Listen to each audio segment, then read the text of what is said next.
শিৱসাগৰক সহায় কৰিবলৈ আছে, কিন্তু বিক্ৰী হোৱা নেতা। আমাক আল্টিমেটলি সহায়টো আনফৰদাহে কৰিলে।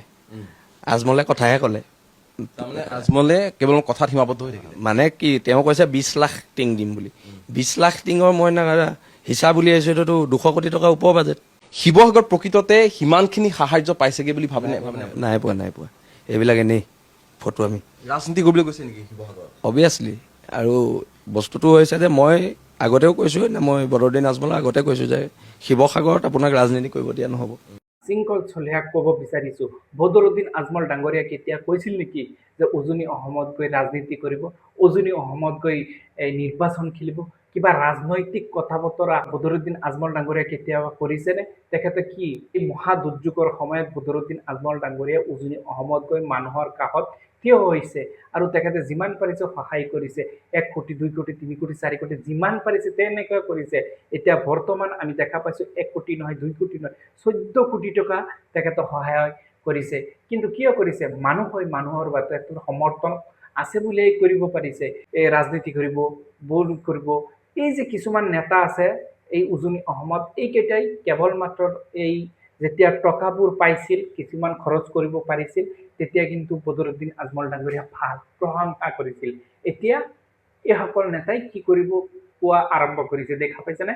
তো এনেকুৱা ধৰণৰ এইকেইটাক এই কাৰণেই কওঁ যে এইকেইটা হৈছে পকেটত বিক্ৰী হোৱা মানুহ। তো উজনি অসমত কিছুমান দল সংগঠন আছে আৰু সেইকেইটা গোটেইকেইটা পকেটত বিক্ৰী হোৱা। আজি আপুনি টকা দিলে আপোনাৰ হৈ মাত মাতিব, এইসকল হৈছে তেনেকুৱা। আজি বদৰুদ্দিন আজমল ডাঙৰীয়া তাত ৰাজনীতি কৰিব যোৱা নাছিল, তাত গৈ তেখেতে সহায়ৰ হাত আগবঢ়াইছে। তেখেতে বানপীড়িত ৰাইজক তেখেতে সহায় কৰিছে, যিসকল বিপদগ্ৰস্ত হৈছে তেখেতক সহায় কৰিছে, যিমান পাৰিছে তিমান কৰিছে। যি প্ৰতিশ্ৰুতি দিছিল সেইটো আখৰে আখৰে পালন কৰিছে এই বদৰুদ্দিন আজমল ডাঙৰীয়া। আজমলে কেতিয়া কৈছিল নেকি যে উজনি অসমত গৈ তাতে ৰাজনীতি খেলিব?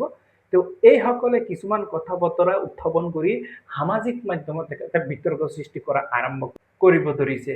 তো এইসকলে কৈ আছে যে ৰাজনীতি কৰিব নিদিয়ে, তমুক বহু কথা কৈ আছে। তো আজমল ডাঙৰীয়া কৈছে নেকি যে তাত ৰাজনীতি কৰিব? মানে কিহৰ সক্ৰিয়নি? মানে কিবা ইছ্যু নাই? এই যে অসমত যে ইমান কিবা কি হৈ আছে সেইবিলাকক তেখেতৰ চকু নাই, কেৱল মাত্ৰ আজমলৰ ওপৰত তেখেতৰ চকু। আজি যিয়ে ভাল কাম কৰিছে তেখেতক কেনেদৰে তেখেতে তল পেলাই ৰাখিব পাৰে, তেখেতৰ উদ্দেশ্য হৈছে আজমলক লৈ ৰাজনীতি কৰক, আজমলক লৈ তুচ্ছ তাচ্ছল্য কৰক, আজমলক লৈ যোনে যেই নকৰক, আজমলে আজমলৰ কাম কৰি আছে। আজমলক কোনো ৰখাই দেখাব পাৰিছে নেকি? ৰখাব নোৱাৰে, কাৰণ আজমলৰ কাম আজমলে কৰিছে।